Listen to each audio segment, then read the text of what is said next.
Բարև ձեզ, բարի երեկո, շարունակում ենք մեր լայվերի շարքը, այսօր մի հատ նոր թեմա ենք ընտրել, որն է միշտ ծեծված, հավերժ ծեծված, իրես ինչ ծերի ուզում խոսենք, այսպես ասած փորձագիտական կանխատեսումներից, օրինակ վերջին շրջանում, եւ ոչ միայն փորձագիտական, փորձագիտին չի վարվում, օրինակ վերջին շրջանում շատ է, ակտիվացել Ժիրինովսկի օրինակ ելույթները սկսել են տարբեր տեղեր իր այդ դումայում կլինի կամ ինչ-որ քննարկումների ժամանակ իր այն տեքստերը, որ ինքը Վենեսուելայի մասին էր ասել, Հայաստանի, Կովկասի, Միջին Ասիայի, մնացած երկրների մասին, Ռուսաստանի այսպես ազդեցության գոտիների կամ ԱՄՆ-ի հետ պայքարի, Եվրոպայի թվում ու իրես ինձ ինչն է հետաքրքրում, ոնց որ մենք բաց ենք թողում այն հիմնական միտքը, սա որ նոր քննարկում ենք, որ Ժիրինովսկին բավական երկար արդեն չէ, ինչ ժամանակ, 25 տարի ավել երևի եղել է ռուսական քաղաքական դաշտում։ Ու այդ ընթացքում ինքը հազարավոր, եթե ոչ տասնյակ հազարավոր ելույթներ ունեցել տարբեր թեմաներով։ Որևէ կերպ իր գիտելիքները չնվազեցնելով, հայկականորեն ասենք արևելագետ է եղել եւ, բայց ինքը իմ խորին համոզմամբ եւ ոչ միայն իմ, հեսա մենք այդ թեման ավելի լայն կբացենք, ուղղակի հնչեցրել է դեպքերի հնարավոր զարգացման հարյուրավոր սցենարներ։ Ու հիմա արդեն հետին թվով իր այդ 100 կամ հազարավոր մտքերից այն մտքերը, որոնք հատվել են իրականության հետ, սկսում են կարծել 5 ռիմերի տեսքերով, սկսել է տարածվել։ Հիմա ավելավա արի խոսանք հենց այդ թեման մի քիչ ավելի զարգացնենք, թե ինչի համար են մարդիկ կանխատեսումներին սպասում, հավատում ու մարդիկ Նաստրադամուսը մեր նոր բան չէ, այսինքն ինչի են մարդիկ Նաստրադամուսներ փնտրում բոլոր ժամանակներում ու ինչի համար չեմ ուզում ասեմ այդ հրաշքների կամ ինչի համար են մարդիկ մարգարեր փնտրում, այսինքն ինչի մարգարեություն ինչի համար են փնտրում։ Հիմա եթե մենք վերցնենք sense նոր տրենդային բաներով, այսինքն Նաստրադամուս, Սիմփսոններ ու Ժիրինովսկի, այդ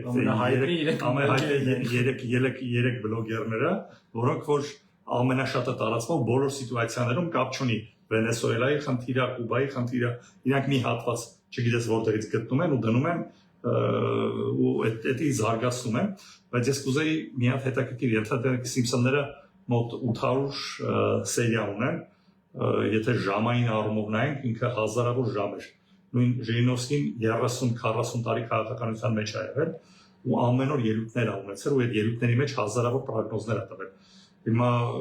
ճիշտ է, իմ կարծիքով ուղղությունը իրանք ճիշտ են ընտրել, եւ Նաստրադամուսը եւ Սիմփսոնները։ Եթե քաղաքական ուղղություն։ Դե հանրապետության իրավունքի ոչ մեկի գիտելիքները պետք չէ։ Ու սկսել են դրա հետ կապված վերսիաներ, տարբերակներ առաջարկել, ու այդ տարբերակներից որը որ հատվել է, ըստ դրա են արդեն ճիշտ է դուրս եկել։ Հա չենք ուզում նսեմացնենք իրենց խելքը, իրենց տաղանդը, բայց նաև տարբերակների դա մեծ տաղանդ, պետք որ կանաս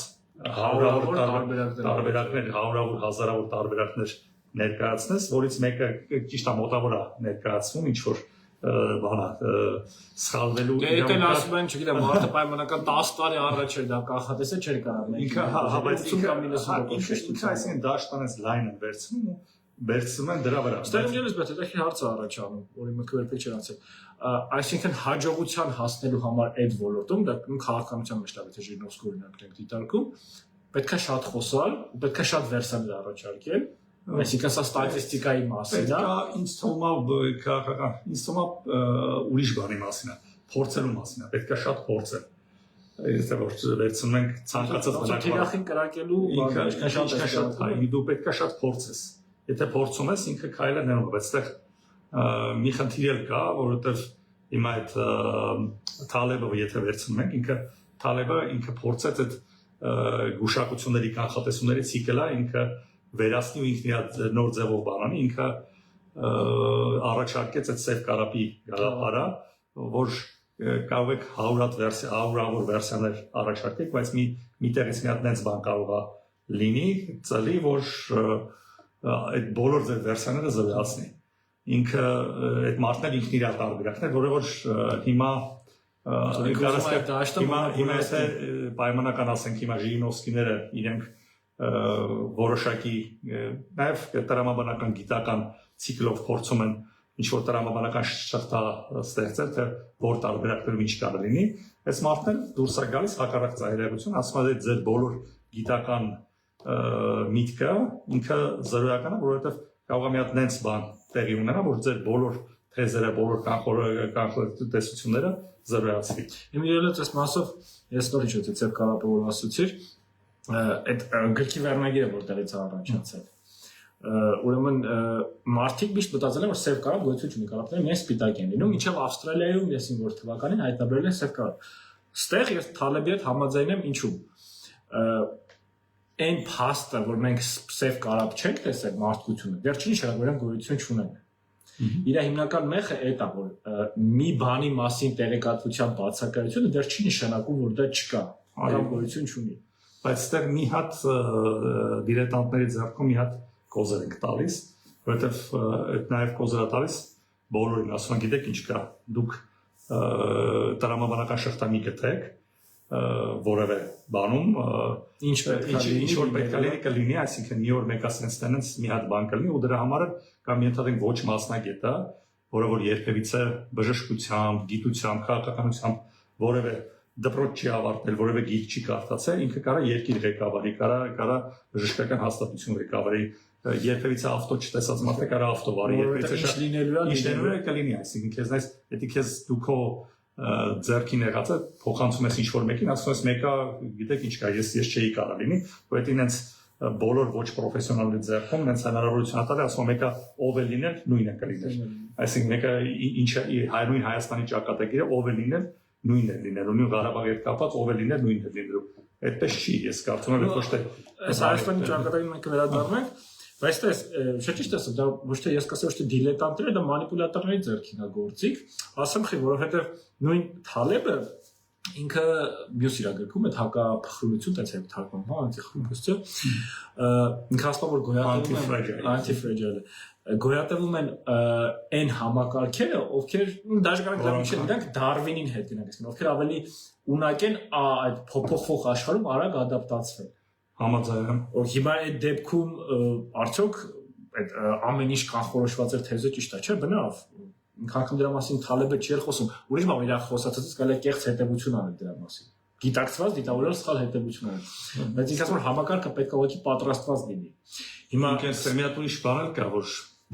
հետին թվով դու տրամաբանությունը հետին թվով ես ձևակերպում, այսինքն եթե հիմնավորում ես, որ ենթադրենք երկու ֆուտբոլային թիմ բանա խաղում են, ակնհայտ ֆավորիտը պարտության է ենթարկվում ու դու հետին թվով սկսում ես հիմնավորումները, թե ինչի մարզի չնորեն ցեղել հոգեբանական վիճակը հիմնական այս հետին թվով ես բացատրում, այսինքն քո բաները փաստարկները ոչ թե իրականում տրամաբանության շղթայի մեջ, այլ տեղավորված հիմա բոլորս են որ ասում են եթե մարդը կա խելացիր, թող ինքը խաղից առաջ այսպես ասած հիմա ոնց որ ասում են բոլոր հաղթանակները այսինքն միայն հաղթողներն են գրում պատմությունը, այդ նույն տրամաբանության մեջ է, այսինքն որ մարդիկ այն մարդը, որ իր վերսիան ինքը իրականությունն է, դու իրականությունը երբեք չես տեսնի, այսինքն հիմա նույն ձևի Ժիրինովսկին էր, նույն ձև եթե տեղափոխենք Ժիրինովսկի, այդ մարդն մինչև խաղի սկսելն էր, չէ՞, կանխատեսում ամեն ինչ, բայց ինքն հա, բայց ինքը եթե վերադարձի Ժիրինովսկին փորձենք բերենք այդ ֆուտբոլային օրինակին բերենք, Ժիրինովսկին խաղից մի շաբաթ առաջ ասում որ առաջի թիմը կհաղթի 5 օր առաջ ասում որ ոչ ոքի կլինի, մի օր առաջ ասում երկրորդ թիմը կհաղթի։ Հիմա արդեն խաղի արդյունքից հետո թե 3 վիդեոից դու որը կվերցնես կդնես Facebook-ում ու 3 տելիկը հիմնավորում է։ 3 տելը հաստատված հիմնավորում է։ Ճիշտ է, լավ բաներ։ Այսինքն սա է այդ biased կողմնապահության այսպես ընտրության էլեմենտը։ Բայց հիմա եթե վերցնենք որևէ մեկը հիմա դե լավ, եկեք անկես լինենք հիմա որևէ մեկը 6 տարի առաջ կպատկերացներ, որ Արցախում ոչ մի հայ չի մնալու, կամ երեք վերջին հայերը վերադարձան, կամ որևէ մեկը ենթադրել իր ամենադժոխային երազներում, որ կարող է Հայաստանի ղեկավարը ներողություն խնդրի կամ շնորհակալություն հայտնի Ադրբեջան մարդուն, որ ցեղասպանություն է իրականացրել, որովհետև ցեղասպանությունը միայն սպանություն չի։ Էթնիկ կլինզինգը, էթնիկական զտումը ինքն է ցեղասպանություն։ Փաստորեն դու ցեղասպանության ենթարկած ազգի մի ողջ ժողովրդի դու շնորհակալություն ես այդում։ Այսինքն դու ինչ ես դառնում դրանից, ով կարող է պատկերացնել։ Այսինքն абսուրդը որ աշճանի է հասնում, հիմա դրա համար հիմա հետաքրքիր տենդենս կա, մարդիկ փորձում են հիմա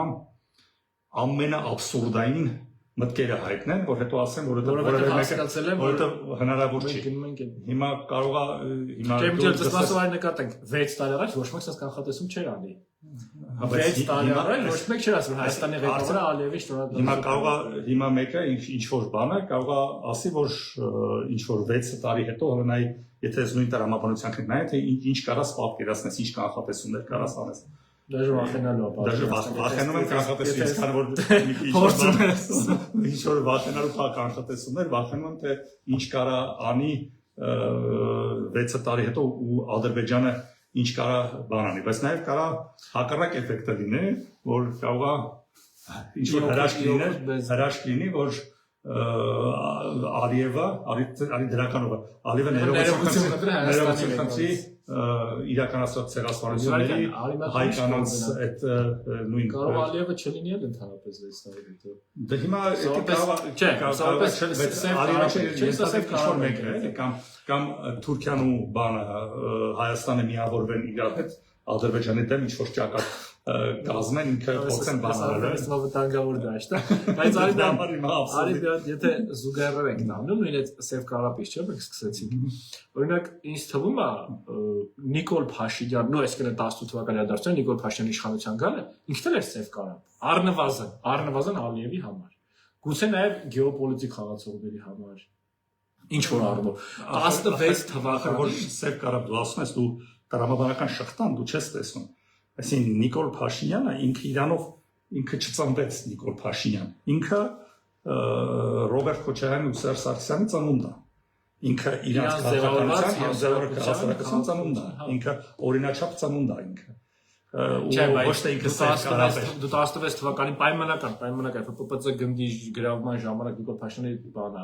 ելույթներ ունենում։ Ինչ որ մեկի մտքով խորհրդասար, ինչ որ մեկի մտքով ասում 2 տարի հետո Նիկոլ Փաշինյանը Հայաստանի վարչապետ է դառնալու։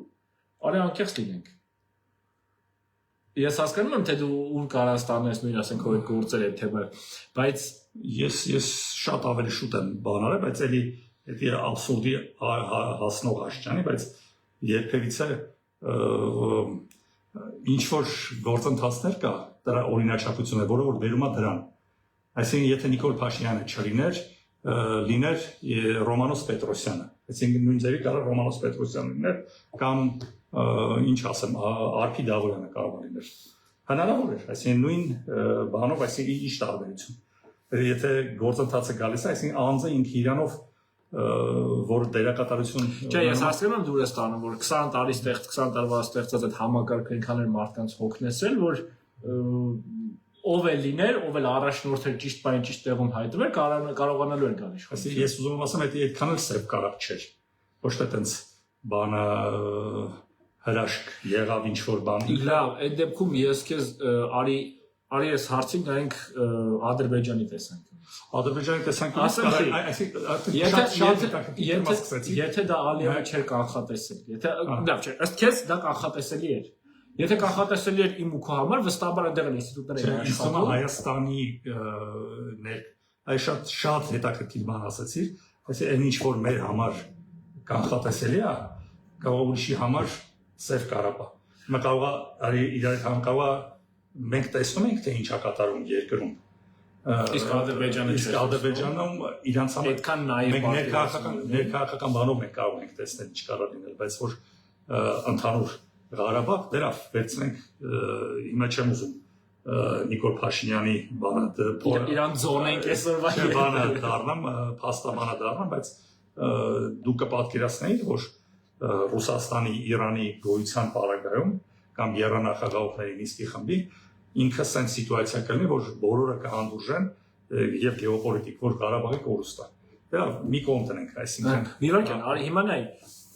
ստեղ ես պատասխանեմ Լևոն Տեր-Պետրոսյանի խոսքերը, որ ինքը ասում է մենք Ադրբեջանի հետ չենք բանակցում հետ 94 թվականի գործընթաց, այսինքն այդ հրադադարից հետո Ադրբեջանը երբեք չէր համաձայնվելու Արցախի կարգավիճակին։ Մենք բանակցում էինք միջազգային հանրության հետ, ասած եռանախագահներ, Ռուսաստան, ԱՄՆ, Լավրովի պլան, Մադրիդյան սկզբունքներ, Կազանի փաստաթուղթ, այսինքն այդ ամենի շուրջ էր, եթե միշտ ավելի հետ գնանք փուլային փաթեթային տարբերակներ եւ այլն։ Բայց եթե Նիկոլ Փաշինյանը ըստ քեզ Ալիևի համար սև կարապ չէր, կամ տեսականորեն սև կարապ է, ինչի էր Ալիևը, առնվազն մենք ունենք, չէ՞, բանը Սերժ Սարգսյանի եւ Լուկաշենկոյի հարցազրույցի լիվը, որտեղ Լուկաշենկոն բացայտացնում է, որ Ալիևը արդեն համաձայն է, որ Լեռնային Ղարաբաղը իրան չի, բուն Ղարաբաղի տարածքը։ Այսինքն բազարը գնում էր այդ 5 կամ 7 շրջանների մասին։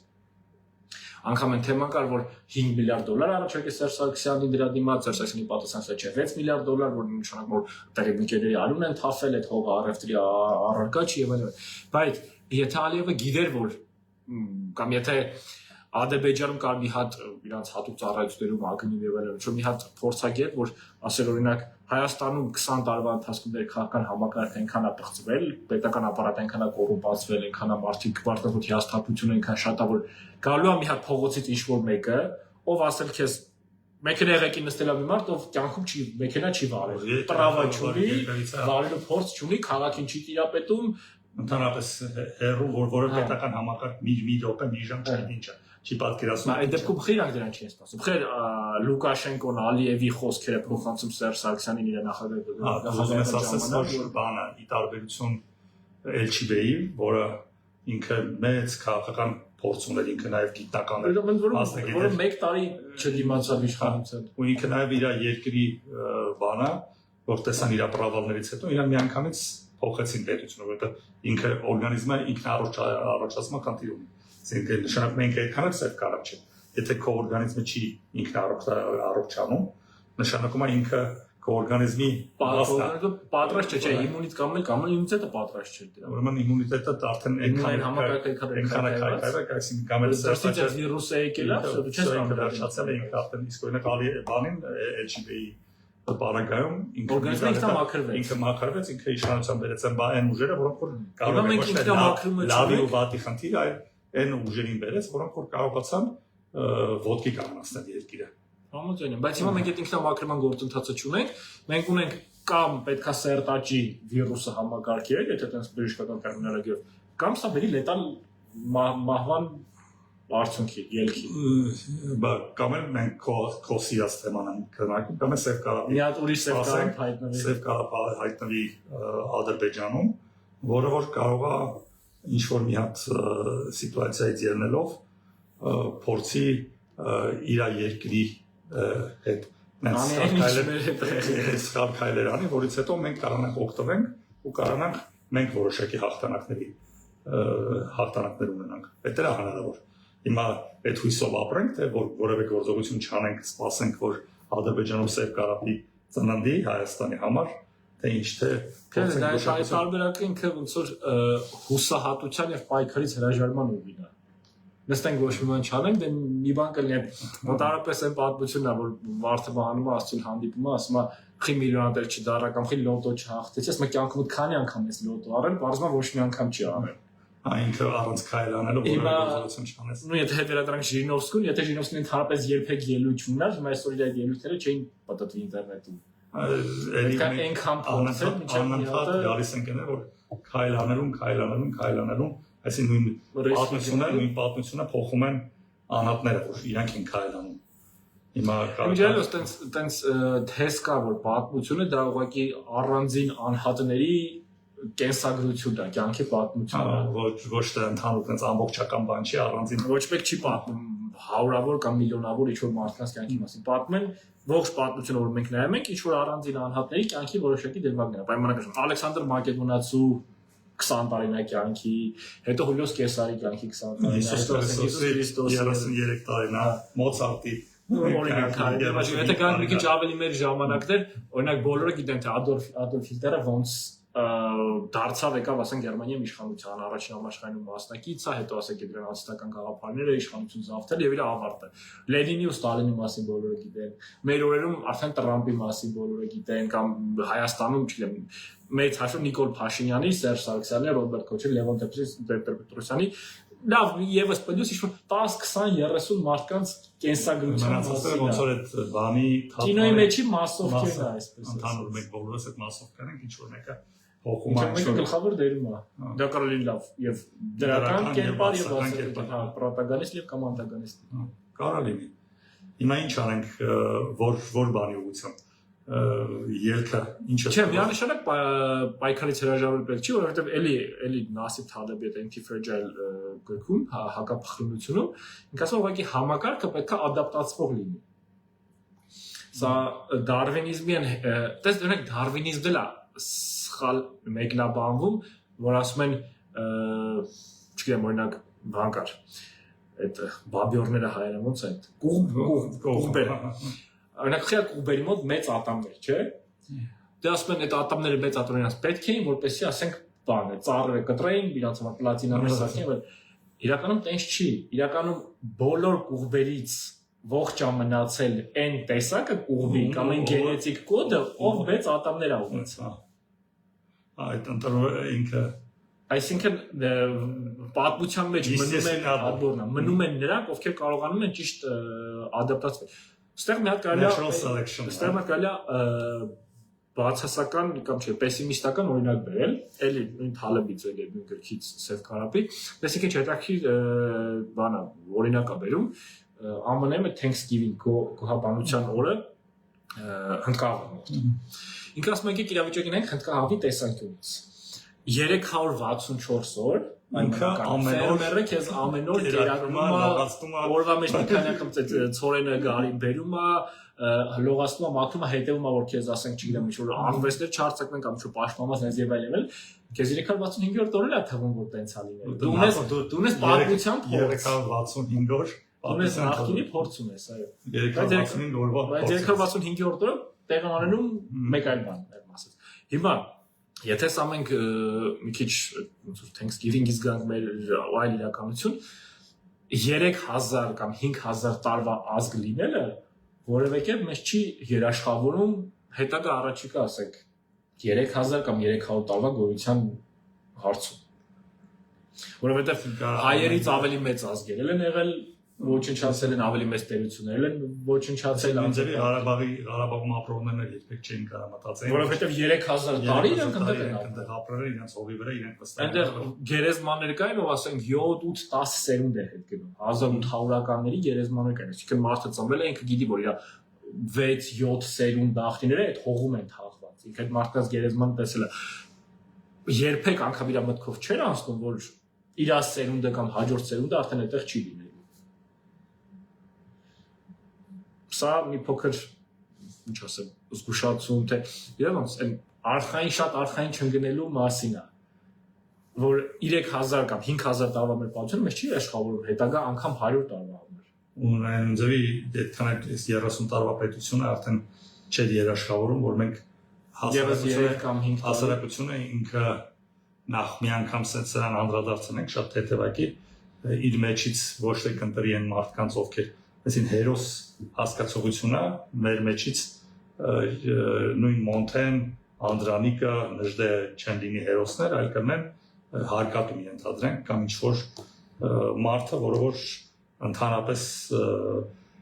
բանակից խուսափել է կամ ընդհանրապես որևէ կոռուպցիայի մեջ բաները նույն ձևի հոգևորականը ոչ թե կլինի ճգնավոր մարդը, որը որ ամբողջ իրականացի աստուն բան այս մաշտոցից ու նարեկացից մենք եկել ենք գազ բենտիկը ճորաններին եւ կամ նվնացած դեմքերին այսինքն հայ նայ որտեղ կար այսին դեգրադացիայի բանն է այսինքն երաշխիքը չկա դրա սա նաեւ հասկուտ իմ այդ թեորիայի խոսում եթե մենք մաշտոցից ու նարեկացուց եկել ենք Bentley Samuel-ը, չէ՞ ցավոն արդյոք այսօր իրականության մեջ կան բավական պարկեշտ հոգեվորականներ, հա, ու հիմնական իրանք մեծ մասը նստած են այսօր։ Բայց ամեն դեպքում այդ տենդենցիան տանում է դեպի անկում, ասենք ասենք։ Իսկ դա էլ ավելի նվազեցնում հետագա գոյությունը պահպանելու շանսերը։ Մեր դրական շատ վատնատար որտեղ ազգի չգոյության մասին ենք մենք հիմա վախենում ենք որ բան ունենք բայց ինչ է հնարավոր այսինքն եթե բացառում ենք Ադրբեջանում Սև Կարապի ծնունդը մեր համար մենք ինչ պետք է անենք որ ասեմ իմ տեսակետը դա մենք պետք է ստեղծենք դիմացկուն համակարգ Իմունիտետ դա ուժեղ իմունային համակարգ, օքեյ։ Դրա առաջնային մանդատը ունի պետությունը, իշխանությունները։ Բայց եթե մենք հասկանում ենք, որ իշխանությունների քայլերի տրամաբանությունը ընդհակառակը տանում է բարոյական, պետական, քաղաքական, դիվանագիտական եւ ռազմական անկման, որովհետեւ եթե հետ գնանք մենք 10 տարի կամ 20 տարի, կտեսնենք, որ միանշանակ անկման տենդենսիա կամ 8 տարի։ Մնում է, որ այդ իմունիտետը ձեռք բերվի ներսից, տակից, հասարակությունից Այդ հարցում ենք իրար հետ ընդհանրապես եթե մնացած հարցում կարող է ինչ-որ բան եզրել ես որտեղ հասարակության վրա ընդհանրապես ուրիշ չունեմ որտեվ նույն եթե հասարակությանն տարվում է ամեն ինչը նույն հասարակությունները որ Հիսուսին խաչեց նույն հասարակությունները որ 18 թվին ելավ փողոց ու միակ ուժը որը որ խաղաղություն էր քարոզում այդ ուժը ստացել է 1% Իսկ մնացած բոլոր ուժերը, պայմանական ասեմ, 99% են ստացել։ Այդ թվում Դաշնակցություն, ԿՊ, ՀՀԿ, մնացած բոլոր ուժերը 1% խաղաղության, իրական խաղաղության ուժը ստացել է 1%, 90 հասարակության եթե թողես, նաև պատերազմից հետո։ Այստեղ մետալի միշտ հետաքրքիր հարց տամ։ Շատ ավելի է պատերազմից հետո նշեցիր։ Եթե իրական խաղաղության 1% պատրաստ գնալ 99%-ը ոչ մի քիչ թշնամուն, հող հանձնողին հանձնենք հողին, գաղափարախոսության մեջ էին։ Գուցե ոչ բոլորը բացահայտ, բայց ենթագիտակցորեն բոլորը ոնց որ այսպես տաբու էր այդ թեման։ Ղարաբաղի անգամ մեկ գյուղ հանձնելու թեման կամ հարակից 5-7 շրջաններից մեկ գյուղ հանձնելու թեման տաբու էր։ Լավ, ինչ եղավ, ոնց այս հասարակության ուղեղները անվանենք լվացվեց, անվանենք ինչ աշխատանք տարվեց, որ Ընդամենը 5 տարվա մեջ պարզեց որ Ղարաբաղը Ադրբեջանինն էր, միջազգայինորեն ճանաչված էր, որ 94 թվականից հանձնված էր, որ սա սովետական միությունից մեր վրա բզին փաթաթված թոք էր կամ չգիտեմ, այսինքն ուզում ես այսինքն բանը այն մարդիկ ովքեր որ Բայց նույն մարդիկ են 18-ին փողոց էին փակում։ Որտեղ նույն մարդիկ են, նույն իշխանությունն է այդ գաղափարով, նույն մարդիկ են որ Սերբի պայմանագիր էին ասում Թուրքիայի հետ նույն մարդիկ էին, որոնք որ Հայաստանը Ղարաբաղը Ես այդ մարդկանց մոտիվացիան կարող եմ հասկանալ։ Իշխանությունը ամեն դեպքում ինքը աղի ջրի նման է, ինչքան շատ ունես, ինքն ավելի շատ է ուզում, հետո այդ աթոռից բաժանվել ոչ ոք չի ուզում։ Ոչ ոք հնդավ։ Մենք ինչքան հեշտ հանձնեցինք։ Այդ հանրությունը ոնց հեշտ թողեց։ Սա իրականում սա փակ շրջան է։ Իշխանությունները ոնց որ դիտավորյալ կերպով իջեցնում են հասարակության բարոյական մակարդակը, որպեսզի հաշվետու չլինեն, այն կետում, որտեղ իրանք խոստումներ էին տվել։ Իրանք պետք է այդ պլանկեն այնքան իջացնեն, որտեղ իրանք արած քայլերը գոնե մոտավորապես համահունչ են այդ պլանկային։ Բայց ցավոք սրտի այդ հասարակությունն ծնում է այդ իշխանությունը։ Երկարաժամկետ հեռանում։ Դե հիմա ոնց է որտեղից է այդ բանը լինելու այդ ոգևոր վերելքը Չարենցի ասած Եթե ցեղասպանությունից հետո ամբողջ հայերի մտավոր հոգևոր պոտենցիալը հավաքվեց մի կետի վրա սովետական Հայաստանում ու իրանք կարողացան ստեղծեն եւ գրականություն եւ ճարտարապետություն եւ գեղանկարչություն բոլոր բնագավառները եւ ինժեներինգը որ ֆանտաստիկ ինժեներներ տվեցին այդ ընթացքում այսինքն գիտական բում էր բայց հիմա մենք տեսնում ենք որ դրսից ուժեր չկա, այսինքն նույն հայությունը չի հավաքվում այս երկրում, որ ինքը կարողանա ուժ տա։ Դե այսինքն մենք կարող ենք sense դիտարկենք, որ չկարողա թնչի, բայց ամեն դեպքում ցեղասպանության հետևանքով արևմտյան Հայաստանից սովետական Հայաստան եկած մարդիկ այդ իմունային համակարգի համար դեղ էին։ Ու մենք արտաքին միջադատություն էր։ Բայց հիմա նույն ձերի կարող Արցախից եկած մարդիկ կարային մասշտաբների հասարակության մեջ կարող ցնցում առաջանա, որ իրենք պատկերացնեին, որ վաղը ինչա սպասվում մեզ, եթե մենք դուրս գործողություն չանենք, որովհետև փաստացի մենք մեր աչքի առաջ այդ օրինակով, բացական օրինակով իրանք կարային հենց մի հատ հետաքրքիր եւ ես հիմա ոչ նույն ձևի երկրորդը կարամ ասեմ նույն մեծ ներգաղթը որ եղավ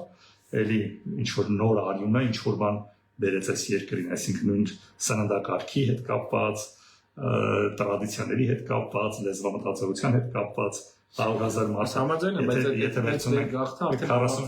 46-48 թվի այդ 100,000 այսպես ասած ներգաղթյալները տարբեր երկրներից իրենք ամեն երկրի այդ կոլորիտը վերեցին Հայաստանում ինչ որ բան փոխեց նույն ձևի 150,000 արցախցին երևի 100 տարվա մեջ ամենամեծ ողբերգությունը Արցախի կորուստն էր իրանք կարային մի հատ նաև մենք բոլորս վերարժևորելու ինչ որ մի հատ բան ստեղծվեր որ մենք փորձեինք մենք մեր ձևով ուրիշ ձևով մենք մեզ նայենք ուրիշ ձևով։ Չէ, ես պետք համաձայն եմ։ Մենք սա անցած եթերի ժամանակ խոսեցինք թե այդ մարդիկ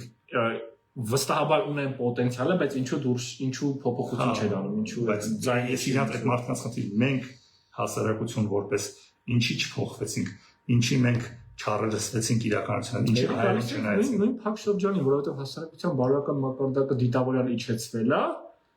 իշխանությունների կողմից, այդ պլանկան հաշվետվողականության պլանկեն է իջել։ Հասկանում ես, ոչ մի իշխանություն չէր կարա ժողովրդի աչքերի մեջ նայել ու հիմնավորել, թե ինչի Արցախը հայկական չի, թե ինչի Արցախը մերը չի։ Դրա համար նախ պետք է իջեցնել այդ պլանկան, որ հասարակության մեջ արդեն այդ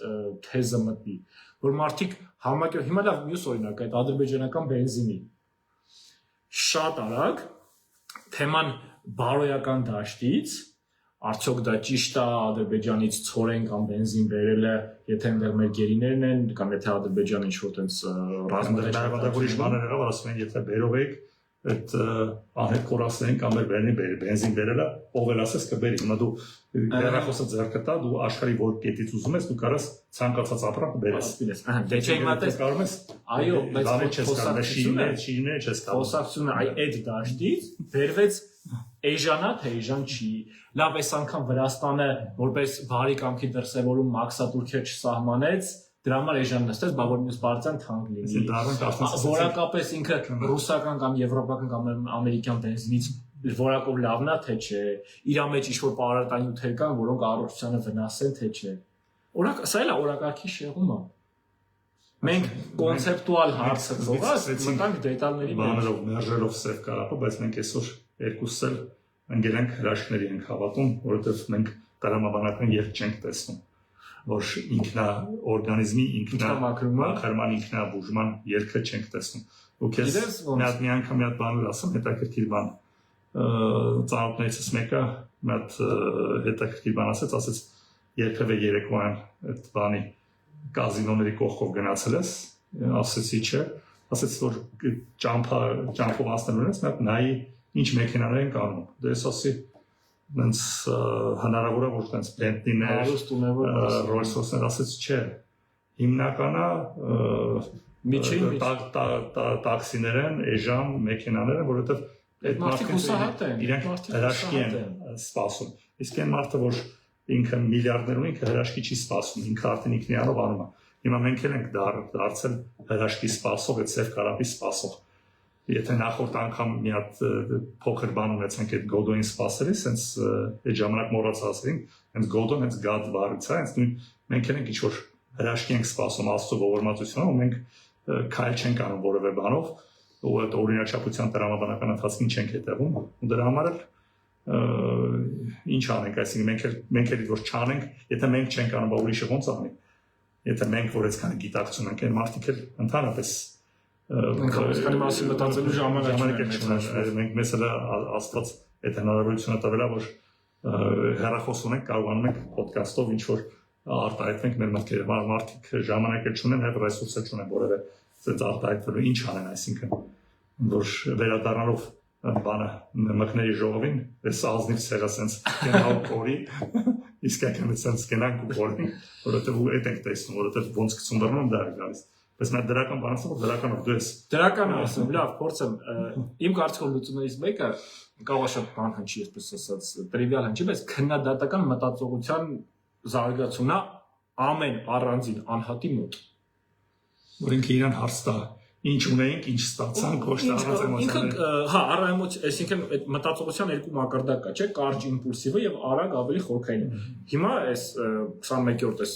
TikTok-ների, Facebook-ի, YouTube-ի բանի դարում մարդիկ աշխատում են երկար չմտածել։ Եթե դու նկատել ես, վստահաբար բոլորը նկատել, թեմայի շուրջ կենտրոնանալը շատ դժվար է դարձել ամեն մարդու մոտ։ Դա կլինի գիրք կարդալ, ինչ-որ նոր ոլորտում մի բան։ Շատերը կասեն տարիքից է, շատերը կասեն կովիդից է, շատերը կասեն լիքը գործ ունեմ, դա արդյունքում չեմ կարողանում, բայց ոչ։ Մարդիկ ուղղակի դադարել են երկար ժամանակ ֆոկուսացված վիճակում մտածելուց։ Իմ խորհուրդը, իմ հորդորը փորձել հնարավորինս երկար այտենց մտածել։ Այսինքն ինչ ունենք 10 տարի առաջ, ինչ ունենք այսօր։ Ինքը հաշվակ բան է, sense սկսել բռնել։ Որոնք էին մեր բարոյական նորմերն ու բաները, օրենքները, որոնք էին այսօր։ Ովքեր էին մեր հերոսները 20 տարի առաջ կամ 10 տարի առաջ, ովքեր են այսօր։ Այդ լավ, կամ անգամ ինչ որ ցանկացած լուր, հայտարարություն, քաղաքական որոշում լսելուց մտ հարց տալ, ինչի է սա ասվում, ովքեր են թիրախները, սա կոնկրետ ին վրա եւ հասարակության վրա լայն իմաստով ինչ ազդեցություն է գործելու, որտեղ են շահագրգիռ խմբերը, ով է շահում ստերից հասարակությունը, որովհետեւ ցանկացած քաղաքական որոշում կայացվում է առնվազն արտաքնապես հասարակության համար, ժողովրդի համար, բնակչության համար, պետության համար, ոչ մի որոշում չի կայացվել X անհատի համար։ Թղթով։ Բայց 99% դեպքերում հենց իրականում կայացվել է X անհատի կամ ինչ-որ շրջանակի, նեղ շրջանակի համար։ Այսինքն իմ կարծիքով լուծումը ամեն անհատի մոտ քննադատական մտածողության մենք մեր բանով մենք փոքր էսել նպաստում ենք, որ մարդիկ նաև չհամաձայնվեն, նաև իրենք որ ցանկացած բան կարդալուց մի հատ հարց տան ասել, լավ, ինչա սրա տակ թաքնված։ Ու եւս 2-3 հավելյալ հարց կախված կոնտեքստից, որպեսզի գնալ գտնել այն սկզբնաղբյուրը բուն նպատակը։ Դա կարող օգնի հասարակության, այսպես ասած, բարոյական մթնոլորտի աճին, ինչը կհանգեցնի իշխանություն, հասարակություն կամ պետություն հասարակություն հարաբերություններում լրիվ նոր մոդելի, ինչը կհանգեցնի իմունային համակարգի բարձրացմանը եւ կրիտիկական քաոսային իրավիճակներում արդեն ավելի դիմադրողական, բայց այդ անեկդոտով էլ ավարտենք, որ ասում է վարիանտ կա, բայց հավք չկա։ Արդեն լիքը վարիանտ կա, բայց ժամանակ արդյոք մենք ունենք այդքան ժամանակ։ Դե իսկ մենք տարբերակ չունենք։ Իսկ մենք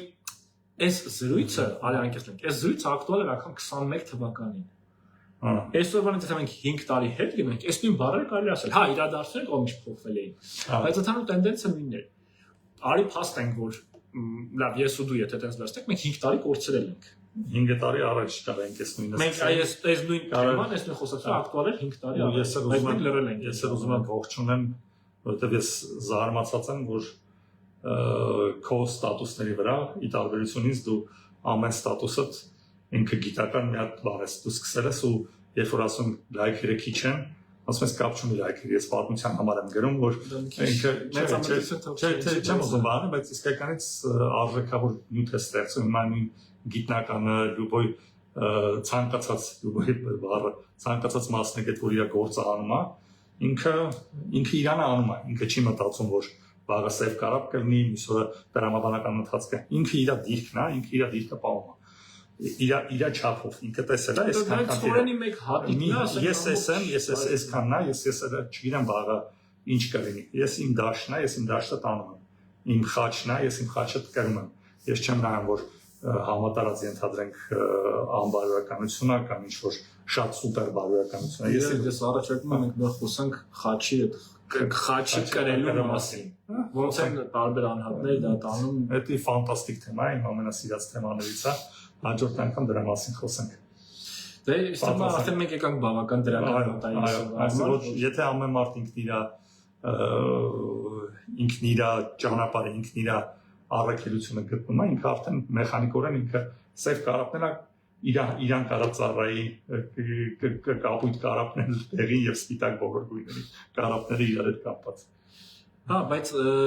ինձ թվում է նույն քո ասած այդ իր ճանապարհը տանելու մեջ չպետք է դա լինի բացարձակապես էգոիզմի տեսանկյունից։ Չէ, ոչ թե ինքը ես, չէ, դու ինչ ես կարող եմ անել լավ է առանձին թեմա Ikigai-ի մասին խոսալը ճապոնական մշակույթը, որ ինչ եմ ես սիրում, ինչ եմ մոտ ստացվում, ինչն է օգուտ տալիս հարության, այսինքն այս հարցերի մի հատ օրինաչափություն քեզ բանանեմ, ժամանակին բարձա բաներ չկան, սոցիալական սայթեր չկային, մեր մտավորականությունը, ավելի շատ արևմտահայ մտավորականությունը, որ գնում էին հիմնական մեքենացների շնորհիվ, որ գնում էին Եվրոպային սովորում էին, իրանք կարան Եվրոպայի չվերադառնային, բայց իրանք գալիս էին ու իրանք վարժապետությամբ էին զբաղվում, իրանք դաս էին տալիս։ Հիմա եթե որոշակի դասը գնում են գյուղերում, գյուղական դպրոցներում, լուսավորչական գործողությամբ էին նույն հոգևորականները, որ գալիս են, իրանք սկսում են դաս տալ։ Հիմա եթե սենց ասեմ, ես խելոք չեմ, որ դաս տամ, ես ուրիշից ավելի, բայց եթե ես մի բան գիտեմ, ես սոցիալական ցանցերը հնարավորություն տալիս եմ, ինչ որ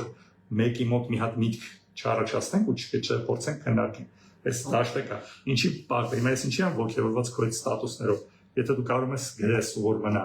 ինչի չգրես ու չանես, որովհետև այդ արժեքավոր բան է։ Հետո ափսոսանում ենք, որովհետև վաղը այդ արդեն ոչ այդ ժամանակն ես ունենալու, ոչ այդ բանը։ Էդ էլ է ձև է, որը որ այսքան ես տեսնում, դու այդքան ժամանակ ունես կամ ինքդ քեզնից զրկում ես, դու ստեղծում ես մի հատ product, որը որ մատուցում ես, հնարավոր է ինչ-որ մեկին պետք լինի։ Միանշանակ, ես դաժե մի քիչ ճիշտ եմ երկար ունեմ, բայց ամեն դեպքում շատ երկար։ Ոչինչ, այսօր թող զինվեն համբերությամբ մեզ նայողները։ Գիտես ինչ կա, հիշում ես, այդպես ստատուս կար մենք քննարկել էինք այդ Aldous Huxley աշխարհը։ Մենք հիմա այդտեղ ենք, ինֆորմացիան այնքան շատ է, որ այդ շատ ինֆորմացիայի մեջ, իսկ մեծ մաս ինֆորմացիոն աղբի մեջ դժվար է գտնել այն լավ կտորները։ Դրա դեմ հնարավոր չի պայքարել լավ այդ վատ ինֆորմացիա սահմանափակելով։ Մենք չենք կարող մարդկանց արգելենք կոնտենտ ստեղծել։ Անկամ եթե այդ կոնտենտը վատն է։ Անկամ եթե չգիտեմ, հայհոյախառն վիդեոներ են, ոչ մի բան վիրավորական, ոչ մի բան չասող ստատուսներ են, սրտիկներ, ինչ-որ հա տափակ եւ այլն, ինչ-որ այդ մարդկանց այդ ըստ Huxley սոմայի մեջ պահող, այսպես ասած, այդ բան, երջանիկ քնի մեջ պահող, այսպես ասած կոնտենտ։ Դա հնարավոր չի արգելել։ Հետևաբար մնում է դրա դեմ պայքարի մյուս երկու տարբերակ է, այսինքն կամ արգելել կամ դու ստեղծել լավը ավելի շատ, որ ինքը գերակշռի, կամ գոնե այնքան, որ ինքը գտնվի այդ աղբի, որ մարդը տեսնի այդ աղբի մեջ ինքը ասի, ես ընտրություն ունեմ։ Եթե դու 100 հոդվածի մեջ ավելի հեշտ է գտնել 5, եթե 5 լավը կա, 5 լավից մեկը, քան թե 1-ից մեկը, որովհետև 5% է շանսը։ Եթե 10-ից 50-ից ճիշտ է։ Եթե 55%-ն ես բարձր։ Նաև տեղ ենք իմանում։ Ինքը նաև այո, բավական մարդիկ կարող է չկանան այնքան խորը գնալ, որ մի տոկոս լավը գտնեն, ճամփի կեսից կանգնեն, հիասթափեն, ասեն դե չկա այդ լավը, կամ իրաց կարողանան շեղել։ Ինչքան դու դաշտում մեծացնում ես դրական կոնտենտը, ճիշտ է, այսինքն կոմիսիան դրական սպառողի համար դրական կոնտենտը շատացնելով խնդիր, սպառողի համար ավելի հեշտացնում ես իր գործը։ Ու նաև մի հատ էլ անդրադառնանք էլի ավելի բանով, որ ասացի, չեմ ուզում իմ եսի վրա կենտրոնանամ, վերածննդի նկարիչների մոտ 100 տարվա ընթացքում երևի հազարավոր նկարիչներ իրանք իրենց ստորագրությունը իրենց գործի վրա չէին դնում։ Դա ամենասիրուն բանն է։ Այսինքն ոչ թե ինքը խնդիր չունի, ինքը ստեղծում է մարդկության համար այդ կոնտենտը, ինքը թողում է բանը։ Մի հատ առաջարկում, տիեզերքից տրվող պենիցիլինի ստեղծումը, որը արդեն ստեղծում է, որ կարայր ամեն բանի վրա պատենտներ ու փող աշխատել, ոչ ինքը դու ինչ որ ստեղծում ես, դա քո համար չես ստեղծում, քո եսի համար։ Եթե դու քո անունը անձը մի կողմ դնես, իմանաս որ դու ինչ որ մեկին առանց անձը շեշտել, ինչ որ մի բան արել ես, դա ամենասիրուն բանը է։ Անշուշտ։ Դա բայց դա առանձին թեմա է, մենք քննարկենք։ Խաչն է դա խաչի մի մասն է։ Առանց անունը շեշտել։ Լավ, մերսի շատ։ Ապրեք ներողություն այսօր երկար թեմայի համար, որտեղից սկսեցինք, մենք էլ չգիտենք որտեղ ենք գնում։ Լավ եղեք, տեսնես ապրեք։